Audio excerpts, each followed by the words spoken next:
In the winter of 1889, 34 guests checked into Mrs. Bridget Kelly's boarding house in Richmond, Virginia. Not a single one of them ever checked out. For over a century, the Richmond City Archives buried incident report number 1889-112, sealed by order of the mayor himself. The Methodist Church on Clay Street requested the records be destroyed. The police chief resigned without explanation 3 days after the investigation began. What they discovered in the basement of that boarding house defied every principle of Christian decency they thought they knew about their God-fearing community. Tonight, I'll tell you exactly what Mrs. Kelly did to those 34 souls and why the truth was too horrifying for Richmond society to bear. Before we continue with the story of Bridget Kelly and her method for disposing of unwanted guests, this channel isn't for everyone. Only for the bravest souls who dare to uncover the dark secrets hidden in America's past. If you're brave enough to hear the truth about what happened in that boarding house, hit that subscribe button and ring the notification bell. And tell me in the comments, what state are you listening from? Are you ready to join the select few who know these forbidden stories? The truth about Mrs. Kelly's boarding house begins in the autumn of 1888. When Richmond's Methodist community thought they had found their perfect Christian landlady. Richmond, Virginia in 1888 was a city rebuilding itself from the ashes of war. 23 years had passed since the Confederate capital fell, and the scars of Reconstruction were finally beginning to heal.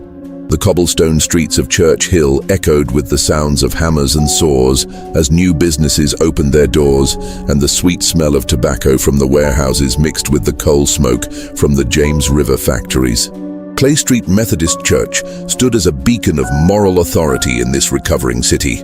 Reverend Thomas Whitman, a thin man with penetrating gray eyes and a voice that could shake the rafters, had built his congregation from 37 members to over 400 in just 5 years. The Methodists prided themselves on their charitable work, their temperance meetings, and their unwavering commitment to Christian values in a world that seemed increasingly godless. It was Reverend Whitman himself who recommended Mrs. Bridget Kelly when the congregation sought a respectable boarding house for visiting ministers, traveling missionaries, and faithful church members seeking temporary lodging. Mrs. Kelly, a widow in her middle years with steel-gray hair, always pulled back in a severe bun, had approached the Reverend with a proposal that seemed heaven-sent. "Reverend," she had said, her Irish accent softened by decades in Virginia, "I've inherited my late husband's property on Marshall Street. It's a fine 3-story house with 12 rooms. I wish to open it as a Christian boarding house, a place where godly folks can stay without fear of corruption or sin." The house at 1247 Marshall Street was indeed impressive.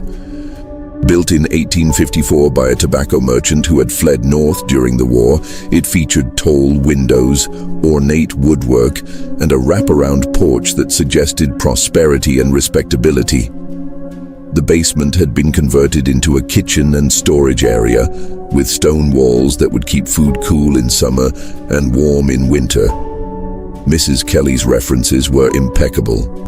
She had served as housekeeper for the Episcopal rector in Lynchburg for 15 years. She attended services twice weekly, contributed regularly to the poor box, and could recite scripture with the fluency of a seminary graduate. Her personal tragedy, the loss of her husband Patrick to consumption and her only son Michael to a railroad accident, had only deepened her faith and her desire to serve others. The Methodist community embraced her with open arms. Church ladies brought her pies and quilts. The men's auxiliary helped her move furniture and repair the front steps. Reverend Whitman himself blessed the house in a ceremony attended by half the congregation, sprinkling holy water in every room, while Mrs. Kelly followed behind, her head bowed in apparent devotion. "Lord," the Reverend had prayed in the front parlor, "let this house be a sanctuary for your faithful servants. Let it be a place of rest for the weary traveler and comfort for the lonely soul." Mrs. Kelly had whispered "Amen" so fervently that tears streamed down her weathered cheeks. The first guests arrived in November 1888. Brother Jonathan Pierce, a circuit preacher from the Blue Ridge Mountains, needed lodging while he recovered from a bout of pneumonia. Sarah Henderson, a missionary's widow returning from China, required a place to stay while she arranged her late husband's affairs. A traveling gospel singer named Thomas Bright took a room for a week while he performed at various churches throughout the city. All three praised Mrs. Kelly's hospitality. The meals were generous, the rooms were clean, and the nightly Bible readings in the parlor were both inspirational and comforting. Mrs. Kelly seemed to anticipate her guests' every need, appearing with hot tea when they felt poorly, with extra blankets when the November chill crept through the windows, with gentle words of scripture when they felt homesick or discouraged. "She's like a mother to us all," Brother Pierce wrote to his wife in Roanoke. "The Lord has blessed us with a true Christian woman." By Christmas of 1888, word of Mrs. Kelly's boarding house had spread throughout the Methodist network in Virginia. Visiting ministers began requesting rooms specifically at 1247 Marshall Street. Traveling evangelists made it their regular stop. Church members from the countryside who needed to visit Richmond for business or medical care sought out Mrs. Kelly's Christian hospitality. The house was rarely empty. Mrs. Kelly had a gift for making everyone feel welcome, for remembering their favorite foods, their family troubles, their spiritual struggles. She would sit with guests who couldn't sleep, pray with those who felt burdened, and offer practical advice to those facing difficult decisions. But there was something else about Mrs. Kelly's boarding house that set it apart from other lodging establishments in Richmond. Something that should have raised questions, but somehow never did. Her guests were remarkably loyal. They returned again and again, sometimes staying for weeks at a time. They spoke of Mrs. Kelly with an almost religious devotion that went beyond mere gratitude for good service. And they seemed to develop an unusual attachment to the house itself, as if leaving it caused them genuine distress. "I feel such peace here," wrote Mrs. Elizabeth Hartwell, a church organist from Norfolk who had been staying at the boarding house for 2 months. "It's as if the Lord himself has blessed this place with his presence. I cannot bear the thought of leaving."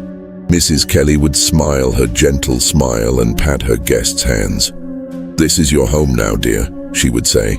"Stay as long as the Lord provides." And they did stay. Through the winter of 1889, through the spring, through the long, humid summer. Some guests who had originally planned to visit for a few days extended their stays to weeks, then months. They wrote fewer letters home. They spoke less of their outside obligations. They seemed to find everything they needed within the walls of Mrs. Kelly's boarding house. The Methodist community saw this as a testament to Mrs. Kelly's Christian hospitality. Reverend Whitman held her up as an example of godly service during his Sunday sermons. The church ladies organized a quilting circle to make bedding for her constantly occupied rooms. The men's auxiliary donated furniture and helped with repairs. No one questioned why Mrs. Kelly's guests seemed to lose interest in the outside world. No one wondered why their letters home became less frequent, then stopped altogether. No one asked why visiting family members were politely turned away with explanations that their loved ones were resting or in prayer or too unwell for visitors. It was a time when Christian charity was valued above curiosity, when respect for privacy was considered a virtue, and when the word of a respectable church member was beyond question. That trust would prove to be fatal. The first crack in Mrs. Kelly's carefully constructed facade appeared on a frigid January morning in 1889. Mrs. Dorothy Ashford, a church organist from Petersburg, had been staying at the boarding house for nearly 2 months. Her sister Emma, who lived in Richmond, had been growing increasingly concerned about Dorothy's failure to visit or even send word about her well-being. Emma Ashford was not a woman easily dismissed. A schoolteacher with a sharp mind and a stubborn streak. She had been attempting to visit her sister for 3 weeks, only to be turned away each time by Mrs. Kelly with increasingly elaborate explanations. "Your sister is deep in prayer and contemplation," Mrs. Kelly had said during Emma's first visit in early January. "She's asked not to be disturbed while she seeks the Lord's guidance about her future." A week later, the excuse had changed. Poor Dorothy has taken ill with a terrible cough. The doctor says she mustn't have visitors for fear of spreading the infection. By the third week, Mrs. Kelly's explanations had become more creative still. Dorothy is helping me with a special project for the church. She's working day and night to finish it before the revival meeting. She simply cannot spare the time for social calls. Emma's patience finally snapped on January 28, 1889. She arrived at the boarding house at 7 in the morning, before Mrs. Kelly had time to prepare her usual deflections. The older woman answered the door in her nightgown, her steel-grey hair loose around her shoulders, her eyes sharp and alert despite the early hour. "Mrs. Ashford," she said, her Irish accent thicker than usual. "This is most irregular. Christian ladies don't call at such hours. Christian ladies don't keep sisters from seeing each other for weeks on end," Emma replied, pushing past Mrs. Kelly into the front hall. "I'm going to see Dorothy now, and I won't be turned away again." The house was strangely quiet for a boarding establishment that allegedly housed a dozen guests. No footsteps overhead, no voices from the dining room, no sounds of morning activities. Even the normal creaking and settling of an old house seemed muted, as if the building itself was holding its breath. "Dorothy's room is on the 3rd floor, Emma said, starting toward the staircase. "I remember you mentioning it last week." Mrs. Kelly's hand shot out and gripped Emma's wrist with surprising strength. "You cannot go up there. The other guests are still sleeping. It would be most improper." For a moment, the two women stood frozen in the hallway, Mrs. Kelly's fingers digging into Emma's arm, her eyes boring into the younger woman's face with an intensity that was almost hypnotic. Then Emma yanked her arm free and ran up the stairs, calling her sister's name. "Dorothy, Dorothy, it's Emma. Where are you?" The 2nd floor hallway was lined with doors, all closed, all silent. Emma knocked on each one, calling out, but received no response. The air smelled stale and heavy, with an underlying odor that she couldn't identify. Something sweet and cloying that made her stomach turn. Behind her, Mrs. Kelly's footsteps echoed on the wooden stairs, slow and deliberate. "Mrs. Ashford," she called in a voice that had lost all pretense of Christian kindness, "you must leave immediately. This is a private residence and you are trespassing." Emma reached the 3rd floor, her heart pounding. The smell was stronger here, almost overwhelming. She tried the first door she came to, locked. The second, also locked. Every door on the 3rd floor was secured from the outside. "Dorothy!" she screamed, pounding on the doors. "Dorothy, answer me!" From behind one of the doors came a sound that made Emma's blood run cold. Not a voice exactly, but something between a moan and a whimper, so faint it might have been her imagination. She pressed her ear to the door and heard it again. A soft, rhythmic sound, like someone trying to speak but unable to form words. Mrs. Kelly reached the 3rd floor landing, and Emma saw that the older woman was carrying something in her hand. A small brown bottle with a cork stopper, the kind used for medicinal tonics. "You need to leave," Mrs. Kelly said again, her voice now completely devoid of emotion. "You need to leave and never come back." Emma backed away from the door, her eyes fixed on the bottle. "What have you done to my sister? What have you done to Dorothy?" "Your sister is at peace," Mrs. Kelly replied. "She has found the rest she was seeking. They all have." The way she said "they all" made Emma's knees weak. She thought of all the guests Mrs. Kelly had mentioned over the months. Brother Pierce, Mrs. Henderson, Thomas Bright, and so many others. Guests who had extended their stays indefinitely, who had stopped writing to their families, who had seemingly vanished from the world outside this house. "You're insane," Emma whispered. Mrs. Kelly smiled, and for the first time, Emma saw her true face. Not the gentle maternal expression she wore in church, but something cold and calculating and utterly without mercy. "I'm devoted," she said. "I'm giving them what they all truly wanted, eternal peace in the Lord's embrace. No more worldly worries, no more earthly suffering, just blessed, eternal rest." Emma turned and ran. She flew down the stairs, through the hallway and out the front door, into the bitter January morning. She ran 6 blocks to the Richmond police station, her breath coming in ragged gasps, her words tumbling over each other as she tried to explain what she had witnessed. The desk sergeant, A heavy-set man named O'Brien listened to her story with growing skepticism. Mrs. Kelly, the sweet Irish widow who ran the Christian boarding house, the woman who brought cookies to the police station every Christmas? Now, miss, he said in a patronizing tone, I'm sure there's a simple explanation. Maybe your sister just needs some time to herself. Maybe she's going through a difficult period and doesn't want visitors. But Emma was persistent, and her story was specific enough to be troubling. After an hour of her increasingly frantic pleading, Sergeant O'Brien agreed to accompany her back to the boarding house to check on Dorothy's welfare. They arrived at 1247 Marshall Street to find Mrs. Kelly waiting for them on the front porch, fully dressed now in her usual black dress and white apron. She had prepared tea and cookies, which she offered to the sergeant with her customary smile. "Officer O'Brien," she said warmly, "what a pleasant surprise. Though I must say, I'm concerned about young Mrs. Ashford here. She seems to be having some sort of nervous episode." Emma started to protest, but Mrs. Kelly continued smoothly. "Her sister Dorothy left early this morning, I'm afraid. She received word that her church in Petersburg needed her immediately. Some crisis with the organ or the choir, I believe. She was quite distressed about leaving without saying goodbye, but she asked me to give Emma her love and to tell her she would write soon." The sergeant nodded, clearly relieved to have a rational explanation. "There you have it, miss. Your sister's gone back to Petersburg. Nothing sinister about it." "That's impossible," Emma insisted. "I heard her upstairs. She was locked in one of those rooms." Mrs. Kelly's expression became sympathetic and concerned. "Oh, my dear child, I'm afraid you're mistaken. All of my guest rooms are empty at the moment. Would you like Officer O'Brien to take a look? I have nothing to hide." She led them through the house, room by room. The second and third floors were indeed empty, the beds neatly made, the windows open to air out the rooms. There was no sign of Dorothy or any other guests. The strange smell Emma had noticed earlier was gone, replaced by the clean scent of lye soap and fresh linens. "You see," Mrs. Kelly said gently, "poor Emma must have been so worried about her sister that she imagined things.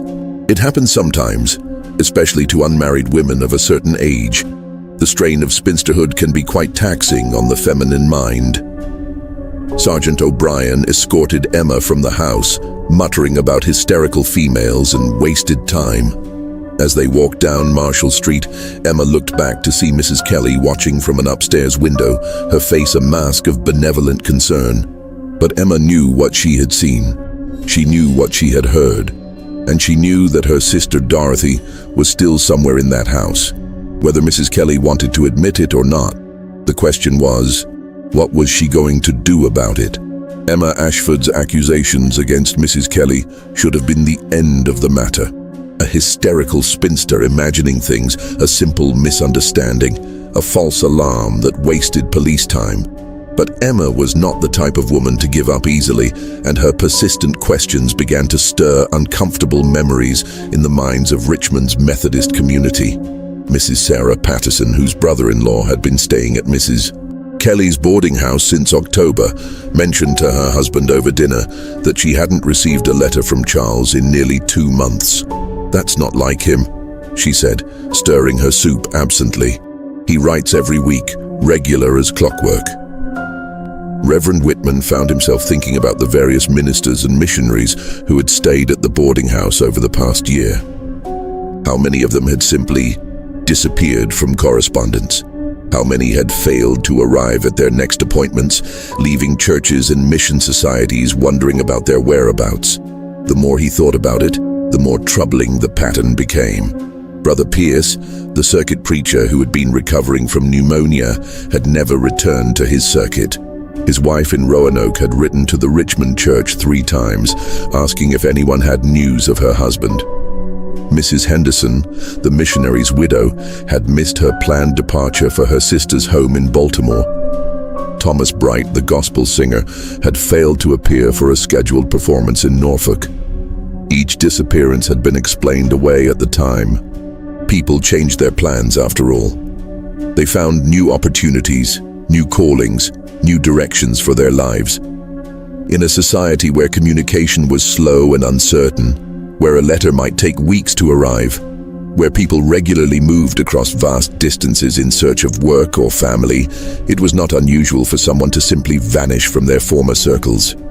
But taken together, the disappearances formed a pattern that was beginning to concern those who looked closely enough to see it. Dr. Marcus Webb, the physician who served several churches in the Richmond area, had been treating guests at Mrs. Kelly's boarding house for months. They came to him with complaints of fatigue, confusion, and memory problems. "I can't seem to think clearly," they would tell him. "I feel so tired all the time, and I have the strangest dreams." At first, Dr. Webb attributed these symptoms to the stress of travel, the change in diet and routine that came with staying in unfamiliar lodgings. He prescribed rest, fresh air, and tonics to restore their strength. But as more and more of Mrs. Kelly's guests came to him with identical complaints, he began to suspect something more sinister. The symptoms were consistent with certain types of poisoning, not enough to kill, but enough to cause confusion and lethargy. Laudanum, perhaps, or some other opiate. Given in small regular doses, it could keep a person in a state of docile compliance for months. But why would Mrs. Kelly want to drug her guests? What possible benefit could she derive from keeping them in a semi-conscious state? The answer, Dr. Webb realized with growing horror, was simple: money. Each guest at the boarding house paid weekly rent in advance. They also paid for their meals, their laundry, and various incidental expenses. A typical guest might pay $8 to $10 per week for room and board, a substantial sum in 1889, equivalent to several months' wages for a working man. If Mrs. Kelly could keep her guests in a state where they were alive, but unable to make rational decisions, unable to leave or communicate with the outside world, she could continue collecting their money indefinitely. She could forge letters to their families, make excuses for their absence, and gradually take control of their entire estates. It was a scheme that required a special kind of victim, people who traveled alone, who had few close ties to their communities, who might not be missed immediately if they disappeared. Ministers and missionaries fit this profile perfectly. They were often single, frequently traveled, and accustomed to long periods of isolation. Dr. Webb's suspicions were confirmed when he received a visit from Emma Ashford in early February. She had been investigating her sister's disappearance for 2 weeks, and her findings were deeply disturbing. "I've been to the post office," she told Dr. Webb. "Mrs. Kelly has been collecting mail for over a dozen people who are supposedly no longer staying at her boarding house. Letters from banks, from lawyers, from family members. She's been signing their names to documents, withdrawing money from their accounts, selling their possessions." Emma had also discovered that Mrs. Kelly had been corresponding with churches and mission societies across Virginia, North Carolina, and Tennessee. She had been identifying potential victims, single ministers, widowed missionaries, traveling evangelists, and inviting them to stay at her boarding house. "She's been hunting them," Emma said, her voice shaking with anger, like a spider in a web, drawing them in, and then what? Dr. Webb asked, though he dreaded the answer. Emma's face was pale and drawn. "I don't think she's just keeping them drugged, doctor. I think she's been killing them." The evidence was circumstantial but compelling. Too many people had vanished without a trace. Too many letters had gone unanswered. Too many appointments had been missed. And Emma's brief glimpse into the 3rd floor of the boarding house suggested that something truly horrible was happening behind those locked doors. Dr. Webb knew he had to act. As a medical professional, he had a duty to protect his patients from harm. As a Christian, he had a moral obligation to expose evil wherever he found it. But as a practical man, he also knew that accusations against a respected member of the church community would require solid evidence. The question was, how could they get inside the boarding house long enough to find proof of Mrs. Kelly's crimes? The answer came from an unexpected source. Mrs. Kelly herself provided the opportunity they needed when she announced that she would be traveling to Norfolk for a week to attend a Christian women's conference. She asked the congregation to pray for her journey and to keep an eye on her property while she was away. "The boarding house will be empty," she explained to Reverend Whitman. "All of my guests have moved on to other accommodations. I'll be shutting the house up until I return." It was the perfect cover story. If the house was supposedly empty, no one would question the absence of sounds or activity. And if Mrs. Kelly was truly away, there would be no one to stop Dr. Webb and Emma from conducting their investigation. On the night of February 15, 1889, Dr. Webb and Emma Ashford broke into 1247 Marshall Street. They brought with them a police lantern, a set of medical instruments and a camera, one of the new portable models that could capture images in low light. What they found in the basement of Mrs. Kelly's boarding house would haunt them for the rest of their lives. The basement of 1247 Marshall Street stretched the full length of the house, its stone walls sweating with moisture despite the February cold.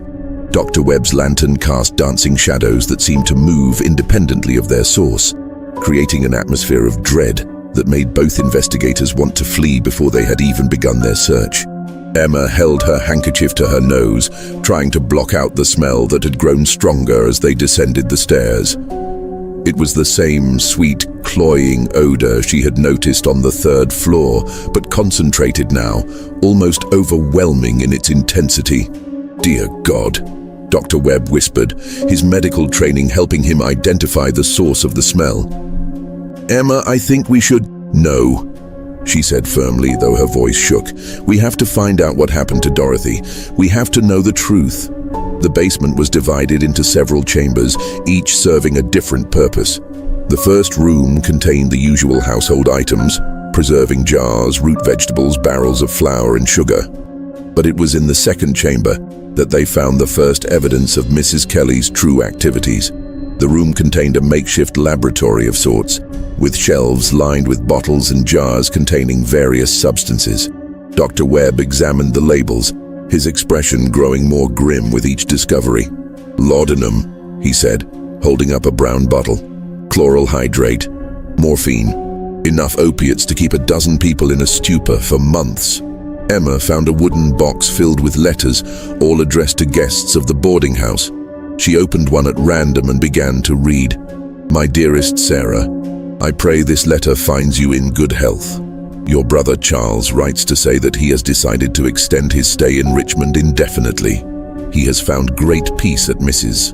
Kelly's establishment and wishes to spend more time in prayer and contemplation before returning to his worldly duties. She's been forging correspondence," Emma said, her voice tight with anger. "Look at the handwriting. It's the same on all of them." The third chamber contained Mrs. Kelly's most damning evidence, a detailed ledger documenting her financial crimes. She had been systematically stealing from her guests, forging their signatures on bank drafts, selling their possessions, and even collecting death benefits by reporting them deceased to insurance companies. But it was the fourth chamber that revealed the true horror of Mrs. Kelly's methods. The room was set up as a morgue, with several wooden tables and an array of medical instruments that would have been more appropriate in a hospital than a boarding house basement. Along one wall stood a series of large metal containers, zinc-lined coffins that could be sealed hermetically. Dr. Webb opened the first container and immediately recoiled. Inside lay the body of a middle-aged man, perfectly preserved by some chemical process. His face was peaceful, almost serene, as if he had simply fallen asleep. "My God," Dr. Webb breathed. "She's been preserving them." Emma looked into the second container and let out a strangled cry. The body inside was that of a woman in her 30s, her brown hair still neatly arranged, her hands folded across her chest in a gesture of prayer. "That's not Dorothy," Emma said, her voice barely above a whisper. "But look at her dress. It's one of Dorothy's. Mrs. Kelly has been dressing them up, arranging them like dolls." They found 14 bodies in total, each one preserved with the same meticulous care. Some were recent arrivals, their features still recognizable. Others had been there longer, their skin taking on a waxy, translucent quality that made them look like religious statues. Each body was accompanied by a small placard with the person's name, their date of arrival at the boarding house, and their date of death. The dates revealed that Mrs. Kelly had been killing her guests at intervals of several weeks or months, presumably after she had extracted as much money as possible from their estates. Dr. Webb's medical examination revealed that all of the victims had died from gradual poisoning, small doses of various toxins administered over time until their bodies simply gave up the fight. It was a slow, cruel death that would have been relatively painless, but utterly inevitable. "She's been playing God," Emma said, her voice filled with horror and rage. "Deciding who lives and who dies, arranging their bodies like some kind of twisted religious tableau." But the most disturbing discovery was yet to come. In the far corner of the chamber, Dr. Webb found a small wooden door that led to a fifth room. This one was different from the others. Warmer, more comfortable, with a bed and a rocking chair and shelves lined with books. And in the bed, barely conscious but still alive, lay Emma's sister, Dorothy. Dorothy's eyes were open but vacant, her breathing shallow and labored. She had been dressed in a clean white gown, her hair brushed and arranged, her hands folded across her chest, in imitation of the corpses in the other room. "Dorothy!" Emma cried, rushing to her sister's side. "Dorothy, can you hear me?" Dorothy's eyes slowly focused on Emma's face, and for a moment, recognition flickered in their depths. Her lips moved, forming words that Emma had to strain to hear. "Emma," Dorothy whispered, Is it really you? Or am I dreaming again?" Dr. Webb examined Dorothy quickly, checking her pulse and pupil response. "She's been heavily drugged," he said, "but I think she'll recover. We need to get her out of here immediately." As they helped Dorothy to her feet, Emma noticed something that made her blood run cold. On the bedside table was a small placard, just like the ones that had accompanied the bodies in the other room. It read, "Dorothy Ashford, arrived December 3rd, 1888, departed March 1st, 1889. Mrs. Kelly had been planning Dorothy's death for 2 weeks hence. She'd been keeping her alive just long enough to extract the maximum benefit from her estate. Then, she would have joined the other bodies in their zinc-lined coffins. We have to get to the police," Dr. Webb said, supporting Dorothy as she struggled to walk. "We have to stop her before she comes back." But as they made their way toward the basement stairs, they heard a sound that made their hearts stop. The front door of the boarding house opening and closing, followed by the familiar sound of Mrs. Kelly's footsteps on the floor above. She had returned early from her trip to Norfolk, and now she knew that her secret had been discovered. The footsteps above their heads moved with deliberate slowness, each step measured and purposeful. Mrs. Kelly was not rushing, she was hunting. The floorboards creaked in a rhythm that seemed almost musical, a deadly waltz that crescendoed as she approached the basement door. Dr. Webb extinguished his lantern immediately, plunging them into absolute darkness. Emma held her breath, supporting her sister's weight as Dorothy swayed unsteadily on her feet. The silence stretched for what felt like hours, broken only by the sound of their own heartbeats and Dorothy's labored breathing. Then they heard Mrs. Kelly's voice, drifting down from the kitchen above. She was humming a hymn, "Nearer, My God, to Thee," her voice sweet and melodious, as if she were leading a church service rather than stalking intruders in her house of death. "I know you're down there," she called out in a conversational tone. "Dr. Webb, isn't it? And dear Emma Ashford, I saw your footprints in the snow outside. Such a shame. I had hoped we could resolve this matter more peacefully." The basement door creaked open, and a sliver of lamplight cut through the darkness. Mrs. Kelly's shadow appeared at the top of the stairs, elongated and distorted by the angle of the light. "You've seen my work," she continued, her voice filled with what sounded like genuine pride. 34 souls at rest, 34 spirits freed from the burdens of earthly existence. I've been doing the Lord's work, you know. These poor wandering souls came to me seeking peace, and I gave them the ultimate peace, eternal rest in the arms of Jesus. Dr. Webb motioned for Emma to take Dorothy toward the far corner of the basement, where another set of stairs led to the outside cellar doors. If they could reach those stairs without being seen, they might be able to escape before Mrs. Kelly reached the basement floor. But Dorothy was barely conscious, her legs unable to support her weight. Every step produced a shuffling sound that seemed to echo through the stone chambers like thunder. Mrs. Kelly's humming stopped abruptly. "Now, she said, her voice taking on a stern maternal quality. "Don't make this more difficult than it needs to be, Dr. Webb. As a medical man, surely you understand that what I've done is merciful. No more pain, no more suffering, no more fear of death. I've given them the gift of peace." She began descending the stairs, her lamp casting wild shadows on the walls. In the dancing light, Emma caught a glimpse of Mrs. Kelly's face. The mask of Christian benevolence had fallen away completely, revealing something cold and calculating and utterly mad. "You see, I discovered something wonderful during my first year in Richmond," Mrs. Kelly continued, her voice growing closer.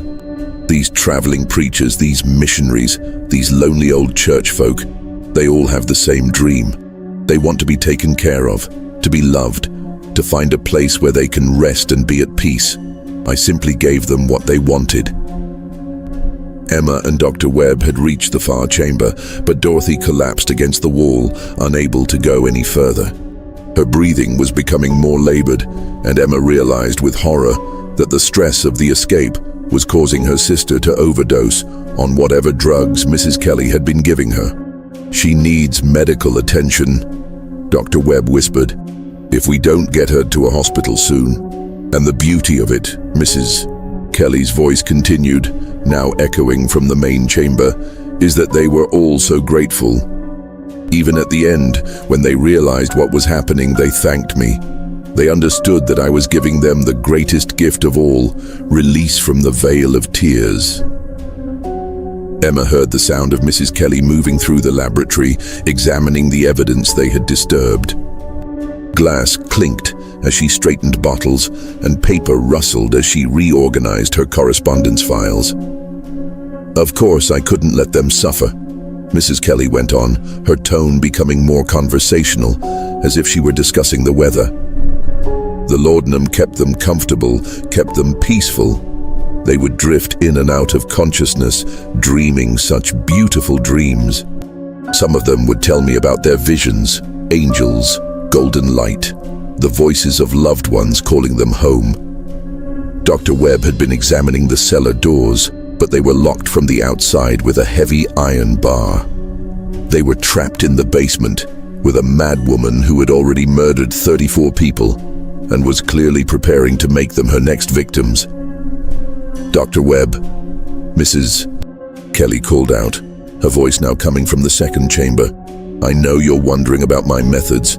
As a physician, you must appreciate the precision involved. Each guest required a different approach, you see. The dosage had to be calibrated to their size, their age, their general health. Too little, and they might recover their senses. Too much, and they would die too quickly before I could properly arrange their affairs." Emma looked around desperately for another way out. The basement windows were too small for adult bodies, and the walls were solid stone. The only way out was through the main stairs, and Mrs. Kelly was blocking that route. "I kept meticulous records," Mrs. Kelly continued, and they could hear her moving closer to their hiding place. "Each guest's spiritual journey, their final words, their monetary contributions to my ministry. Yes, that's what this is, a ministry. I'm called to gather God's lonely children and shepherd them to their eternal rest." The lamplight was getting brighter now, casting long shadows into their chamber. Emma could see that Dorothy's lips were turning blue, and her breathing had become irregular. Whatever drugs Mrs. Kelly had been administering were building up in her system, and the stress of their situation was pushing her toward a fatal overdose. "Dorothy needs ipecac," Dr. Webb whispered urgently. "Something to make her vomit up whatever's still in her stomach. Without it..." He didn't need to finish the sentence. Emma understood that her sister was dying, and they were running out of time. Mrs. Henderson was particularly peaceful. Mrs. Kelly's voice drifted from the next chamber, along with the sound of her examining the preserved bodies. She spoke of her late husband waiting for her in paradise. Such a blessing to witness someone's transition from this world to the next. Emma made a desperate decision. She pressed Dorothy's hand and whispered, "I'll be right back." then crept toward the main chamber where Mrs. Kelly's voice was coming from. The older woman stood with her back turned, arranging flowers around one of the zinc-lined coffins. She had changed from her traveling clothes into a white dress that made her look like some perverted angel of death. The lamp sat on a nearby table, casting her shadow enormous on the stone wall. "Ah, Emma dear," Mrs. Kelly said without turning around. "I was wondering when you would join me. Your sister is quite ill, isn't she? The transition can be difficult for some souls. They cling to earthly existence even when paradise awaits." Emma noticed a bottle on the table next to the lamp. Ipecac syrup, exactly what Dr. Webb had said Dorothy needed. But Mrs. Kelly stood between her and the medicine, and Emma knew she would have only one chance to reach it. "Why?" Emma asked, trying to keep Mrs. Kelly talking while she positioned herself for a rush toward the table. "Why did you kill all these people? What did they ever do to you?" Mrs. Kelly finally turned, and Emma saw that her face was streaked with tears. But they weren't tears of remorse, they were tears of religious ecstasy, the expression of someone who believed herself to be doing God's work. "They were suffering, child," she said, her voice filled with compassion that was somehow more terrifying than anger would have been. "Lost souls, wandering in spiritual darkness, afraid of death and what lay beyond. I showed them the way home." "You murdered them," Emma said, her voice shaking with rage. "You drugged them and killed them and stole their money. I provided for their physical needs while they prepared for their spiritual journey." Mrs. Kelly corrected gently. "The money they gave me was used to maintain this sanctuary, to care for other lost souls who would come after them. It was all part of God's plan." Behind Mrs. Kelly, Emma could see Dr. Webb emerging from the shadows, moving carefully toward the stairs. If she could keep Mrs. Kelly distracted for just a few more minutes, he might be able to reach the police. "What about Dorothy?" Emma demanded. "She has a life, a job, people who love her. You had no right to decide her fate." Mrs. Kelly's expression became sad and pitying. "Dear Dorothy came to me broken-hearted and lost. Her fiancé had died in a railroad accident 2 months before their wedding. She felt she had nothing left to live for. I simply offered her the peace she was seeking." "She never told me about any fiancé," Emma said, confused. Mrs. Kelly smiled. "Oh, my dear child, there was no fiancé. Poor Dorothy was suffering from what the doctors call melancholia, a disease of the mind that made her see tragedy where none existed. She was quite mad, you know. I was simply helping her find release from her tortured thoughts." The casual revelation hit Emma like a physical blow. Mrs. Kelly had been slowly poisoning Dorothy's mind along with her body, using drugs to create false memories and delusions that would justify her eventual murder. "You're the one who's mad," Emma whispered. "Am I?" Mrs. Kelly asked, stepping closer. "Look around you, child. Look at the peace on their faces. Look at the serenity in their expressions. These souls died knowing they were loved, knowing they were cared for, knowing their suffering was over. How many people can say the same about their final moments?" Emma saw her chance. Mrs. Kelly had moved far enough from the table that she could reach the ipecac bottle if she moved quickly. She lunged forward, her hand closing around the small brown bottle just as Mrs. Kelly's fingers closed around her wrist. Now, Mrs. Kelly said, her grip surprisingly strong. "That medicine isn't for your sister, dear. It's for you." Emma looked down at the bottle in her hand and realized with horror that it wasn't ipecac at all. The label read, "Strychnine for external use only." Mrs. Kelly had been waiting for her to take it, had positioned it deliberately where Emma would grab it in desperation. "You see how cunning desperation makes us," Mrs. Kelly said, her voice filled with gentle mockery. "You would have poisoned your own sister to save her. But I'm offering you both something much better. Peaceful rest, together, forever." Dr. Webb had reached the stairs, but as he climbed toward the basement door, it slammed shut above him. Emma heard the sound of a heavy bar being dropped across it from the outside. "I'm afraid Mr. Patterson is waiting upstairs," Mrs. Kelly said, noticing Emma's confusion. Sarah's brother-in-law, you remember? He's been helping me with my ministry for several months now. The drugs affect different people in different ways, you see. Some become docile and peaceful, others become useful. The realization that Mrs. Kelly had accomplices among her victims made their situation even more hopeless. Even if they could overpower the older woman, they would still have to deal with whoever was guarding the door above. Just when we thought we'd seen it all, the horror in Mrs. Kelly's boarding house intensifies. If this story is giving you chills, share this video with a friend who loves dark mysteries, hit that like button to support our content, and don't forget to subscribe to never miss stories like this. Let's discover together what happens next. The sound of Dr. Webb pounding on the basement door echoed through the stone chambers, but it was met only by silence from above. Mrs. Kelly smiled and reached into her apron pocket, withdrawing a small vial of clear liquid. "This won't hurt," she said, moving toward Emma with the same gentle expression she might have worn while serving tea to her church ladies. "I promise you, dear child, this is the kindest thing anyone has ever done for you." Emma's hand tightened around the strychnine bottle, and in that moment of desperation, a terrible idea formed in her mind. If Mrs. Kelly expected her to drink poison, perhaps she could turn that expectation against her captor. "Wait," Emma said, backing away slowly. "If you're going to kill me anyway, at least tell me the truth. Tell me how this all started. I want to understand." Mrs. Kelly paused, the vial still in her hand. Emma could see the hunger in her eyes, the need to be understood, to be appreciated for her twisted work. It was the same need that had compelled her to preserve her victims' bodies, to arrange them like religious statues, to keep detailed records of their spiritual journeys. "You really want to know?" Mrs. Kelly asked, her voice softening with what seemed like genuine pleasure. "I do," Emma lied. "I want to understand why you think this is God's work."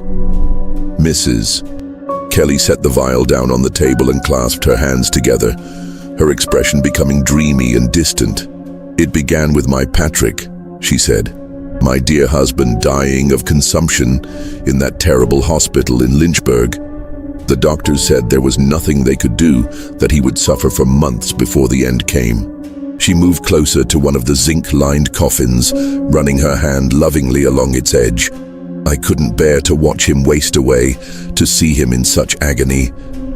So one night when the pain was particularly bad, I gave him extra laudanum. Just a little more than the doctor prescribed, and then a little more the next night, and the next." Emma felt sick as she realized what Mrs. Kelly was confessing. "You killed your own husband." "I set him free," Mrs. Kelly corrected, her voice filled with gentle conviction. "And when he died, his face was so peaceful, so serene. I knew then that I had done the right thing. I had given him the greatest gift possible, release from suffering." Behind Mrs. Kelly, Emma could see Dr. Webb moving quietly through the shadows. He had found something, a crowbar or some other tool, and was positioning himself for an attack. Emma needed to keep Mrs. Kelly talking just a little longer. "But that doesn't explain all this," Emma said, gesturing toward the preserved bodies. "Why didn't you stop with Patrick?" Mrs. Kelly's expression became radiant, as if she were describing a religious vision. "Because I realized that Patrick's death had been a sign from God. I had been chosen to be an angel of mercy, to help other suffering souls find their way to paradise. The lonely, the lost, the forgotten. They would come to me, and I would help them home." "So you opened the boarding house as a trap," Emma said, trying to keep the revulsion out of her voice. "As a sanctuary," Mrs. Kelly corrected, "a place where weary travelers could find rest.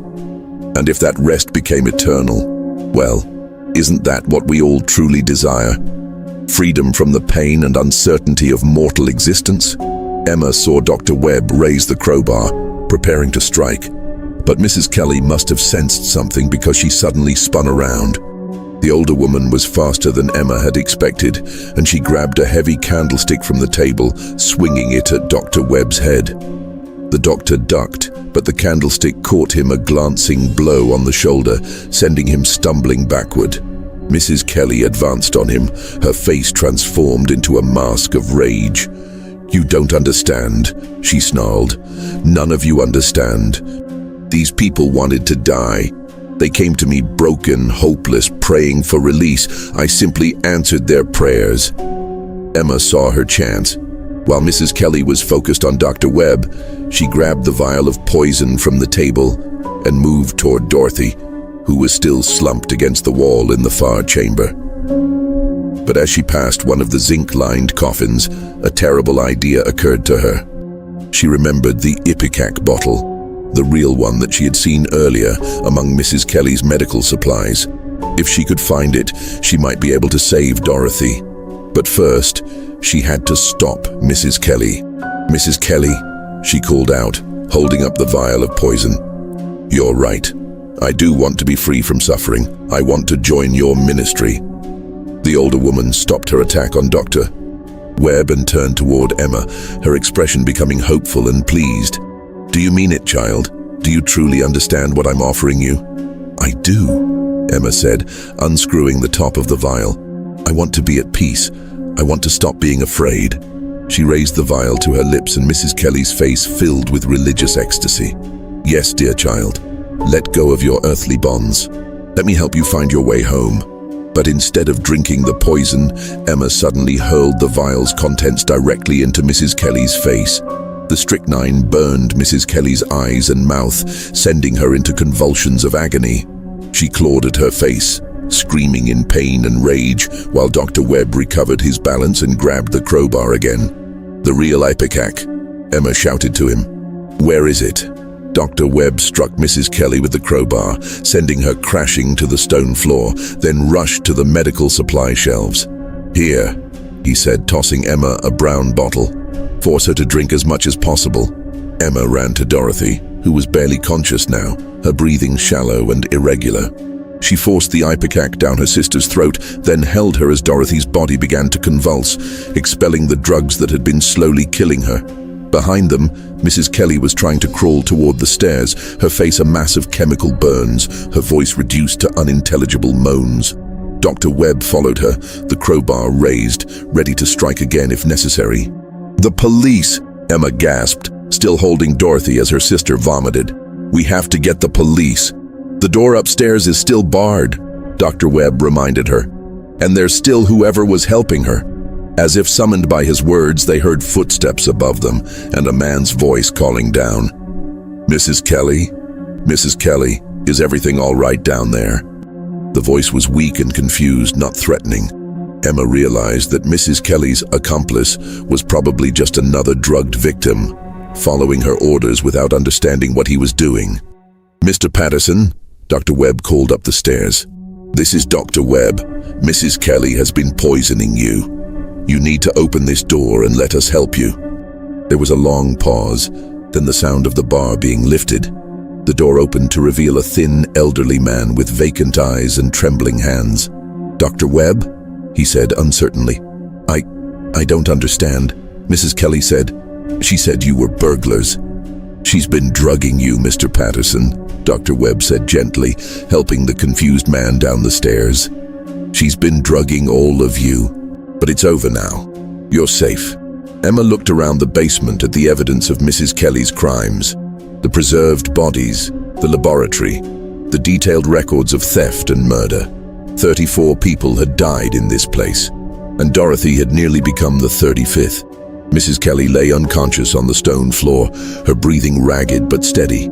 She would live to face trial for her crimes, though Emma doubted she would ever be truly punished for the magnitude of her evil. The Richmond police arrived at 1247 Marshall Street at dawn on February 16, 1889, summoned by Dr. Webb's frantic telephone call to the station. What they found in the basement of Mrs. Kelly's boarding house became the most horrific crime scene in Virginia's history. 34 bodies, all perfectly preserved, all arranged with the same religious care that Mrs. Kelly had given to her husband Patrick's corpse years earlier. The victims ranged in age from 23 to 71, representing dozens of churches and mission societies across the South. Each had been slowly poisoned over a period of weeks or months, while Mrs. Kelly systematically stole their money, their possessions, and their identities. The investigation revealed the full scope of Mrs. Kelly's operation. She had been corresponding with religious organizations throughout Virginia, North Carolina, and Tennessee, identifying potential victims among traveling ministers, missionaries, and church workers.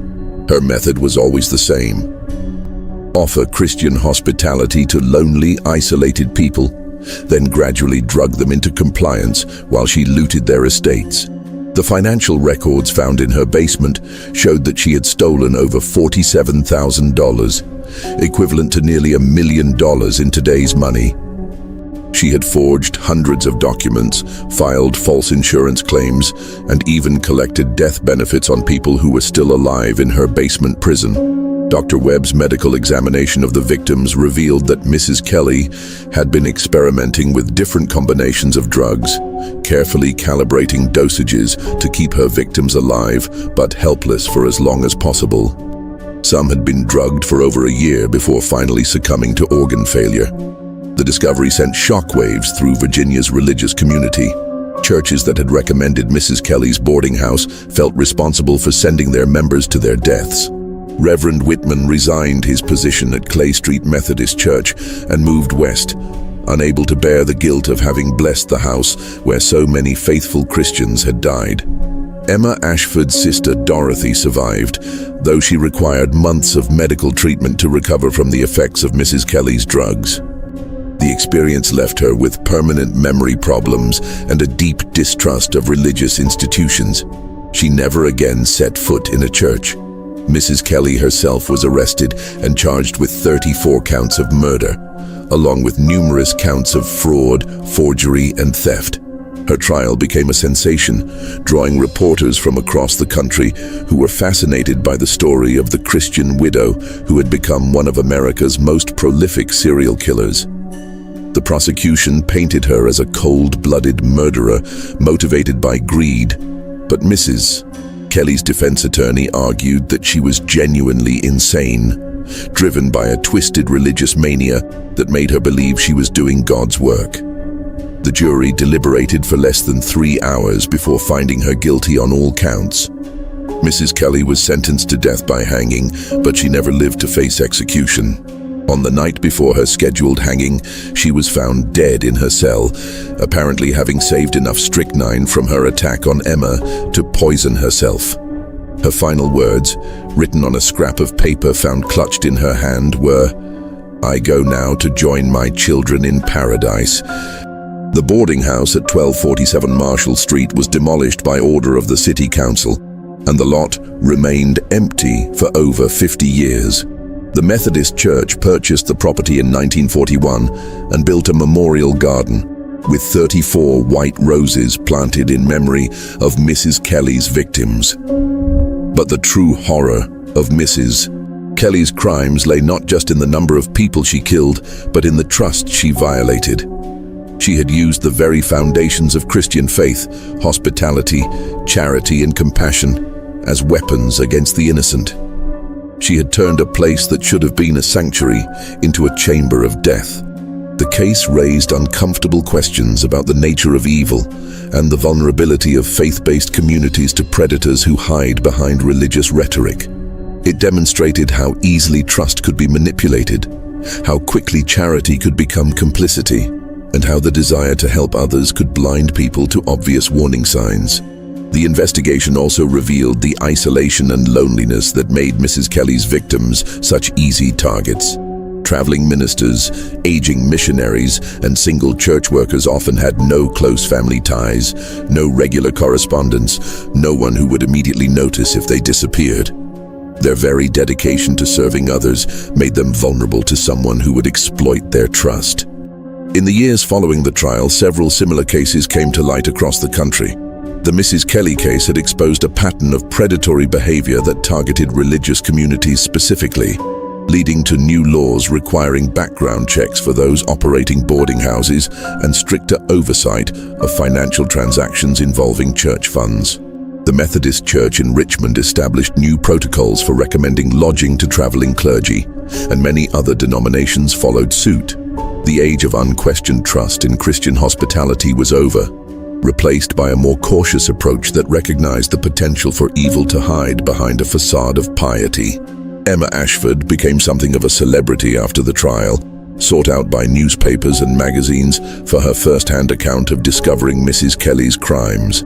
But she found no satisfaction in the attention. The memory of what she had seen in that basement haunted her for the rest of her life, and she often wondered how many other Mrs. Kellys might be operating in communities across America, using faith as a weapon against the faithful.